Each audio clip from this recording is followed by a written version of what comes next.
ഇന്ന് ഞായറാഴ്ചയാണ്. നമുക്കിന്നൊരു രണ്ട് ഗസ്റ്റ് ഉണ്ട് കേട്ടോ.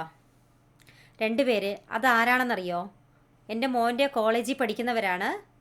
അപ്പോൾ കുറേ നാൾ മുമ്പേ എന്നെ വിളിച്ചിട്ട് പറഞ്ഞു, ആൻറ്റി നമുക്ക് കിങ്ങിണി ഫാമിൽ വരണം, ഒരു ദിവസം ലീവുള്ള ദിവസം വരുന്ന അന്ന് രാമുവിനെ ഒന്ന് തൊടണം, അതാണ് അവരുടെ ആഗ്രഹം.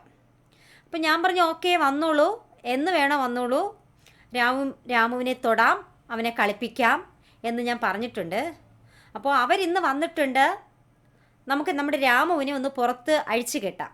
ജോലിക്കാരോട് പറയാം, അഴിച്ചു കെട്ടിയിട്ട് നമുക്ക് അവരെ വിളിച്ച് രാമുവിനെ ഒന്ന് അവരെ കൊണ്ട് തൊടിയിപ്പിക്കാം. രാമു എന്ത് ചെയ്യുമെന്നറിയാം. ഇപ്പോൾ രാമുവിനെ പുറത്ത് കൊണ്ട് വന്നപ്പോൾ തന്നെ രാമുവിൻ്റെ ബഹളം കണ്ടില്ലേ? രാമുവിനെ ഈ പുറത്തിറക്കുമ്പോൾ രാമുവിനൊരു ഭയങ്കര ഒരു ചണ്ടിത്തനമാണ്. നമുക്ക് കെട്ടിയിട്ട് നമുക്ക് അവരെ വിളിക്കാം. അവരെ വിളിച്ചിട്ട് ഒന്ന് തൊടാം, രാമുവിനെ ഒന്ന് തൊടാൻ പറയാം. രാമു സമ്മതിക്കുമെന്ന് അറിയില്ല, എന്നാലും നമുക്ക് നോക്കാം. എന്നാലും അവർ ഇത്ര ദൂരത്ത് നിങ്ങൾ വന്നതല്ലേ, രാമുവിനെ കാണാൻ വേണ്ടിയും രാമുവിനെ തൊടാനും വേണ്ടിയാണ് വന്നത്. ബാ അമ്പു, രാമു അവരെ വിളിക്കുന്ന ശബ്ദം കേട്ടപ്പോൾ തന്നെ രാമുവിന് അങ്ങ് ദേഷ്യം കയറി. രാമുവിൻ്റെ ദേഷ്യം കണ്ടോ?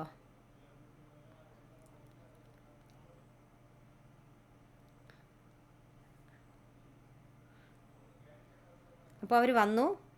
ഇതെൻ്റെ മോനാണ്. മറ്റ് രണ്ടുപേരും എൻ്റെ മോൻ്റെ കൂടെ പഠിക്കുന്നവരാണ്, കോളേജിൽ പഠിക്കുന്നവരാണ് കേട്ടോ. ഒരു ട്രെയിനിൽ ഒരുമിച്ച് പോകുന്നവരും കൂടെ പഠിക്കുന്ന പിള്ളേരുമാണ്.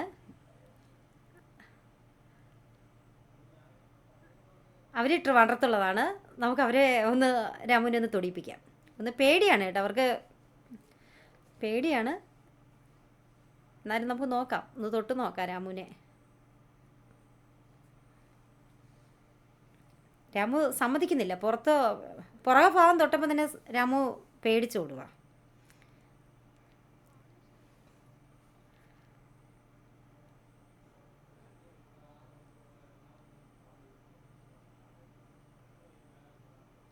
നമുക്കൊരു കാര്യം ചെയ്യാം, രാമുവിൻ്റെ ഫ്രണ്ട് തലയെ തൊട്ട് നോക്കാം. തലയെ തൊട്ട് നോക്കുമ്പോൾ രാമു ഒന്നും ചെയ്യുന്നില്ല. അപ്പോൾ നമുക്ക് ഫ്രണ്ട് രാമുവിനെ അത് കാണാൻ പറ്റുന്നുണ്ട് കേട്ടോ. പുറകെ തൊടുമ്പോൾ രാമുവിന് അറിയില്ല ഇത് എന്താണ്. ഇനി മോൻ പറയുന്നുണ്ട് അവൻ തൊട്ട് നോക്കി, അവനെ ഒന്നും ചെയ്യുന്നില്ല കേട്ടോ, അവനെ ഒന്നും ചെയ്യുന്നില്ല. അവൻ പറയുന്നുണ്ട് ഞാനാ ഇവനെ കൊണ്ടുവന്നത് ഇവിടെ എന്നവൻ പറയുന്നുണ്ട്. അവൻ്റെ ഒരു ഇഷ്ടമായിരുന്നു രാമുവിനെ കൊണ്ടുവരിക. പക്ഷെ അവൻ തൊട്ടപ്പോഴൊന്നും ചെയ്തില്ല. പിന്നെ മറ്റുള്ളവരും തൊട്ടപ്പോഴും തലയെ തൊട്ടപ്പോൾ ഒന്നും ചെയ്യുന്നില്ല കേട്ടോ. അപ്പോൾ രാമുവിന് അറിയാം കേട്ടോ. പുറകുഭാഗം തൊട്ടപ്പോൾ രാമുവിന് ദേഷ്യം വന്നു. അങ്ങനെ അവരുടെ ആഗ്രഹം സാധിച്ചു. നമ്മുടെ രാമു നിന്നു കൊടുത്തു കേട്ടോ, കുഴപ്പമൊന്നുമില്ല. അപ്പോൾ രാമുവിന് സന്തോഷമായി, പിള്ളേർക്കും സന്തോഷമായി. ഇത്ര ദൂരം നിന്ന് അവർ വന്നില്ലേ രാമുവിനെ കാണാൻ വേണ്ടി, അതിന് തന്നെ അവർക്കൊരു നന്ദി പറയണം ഞാൻ. അവർ പറയും അവർ പറഞ്ഞ് ചിരിക്കുന്നതെന്നറിയാമോ? രാമു അവരെ കണ്ട് ചീർന്നു, ദേഷ്യപ്പെടുന്നു, ഒരുമാതിരി ദേഷ്യത്തോടെ നോക്കുന്നു എന്നാണ് പറഞ്ഞത് രാമു എന്ന് പറഞ്ഞ്. അവരുടെ നാട്ടിലില്ല രാമുവിന്, അവർ ഇതുവരെ ഇതുപോലെ ഒരു പോത്തിനെ അവർ തൊട്ടിട്ടില്ല. അവർക്ക് വലിയ സന്തോഷമായി. അപ്പോൾ അവർ വന്നു, രാമുവിനെ തൊട്ടു, അവരുടെ ആഗ്രഹം നിറവേറി എന്നാണ് പറയുന്നത്. അപ്പോൾ രാമുവിനോട് പറയുകയാണ് അവർ പോവുകയെന്ന് പറയുന്നു. ഇനി ഒരു ദിവസം കാണാം. Okay, bye Ramu.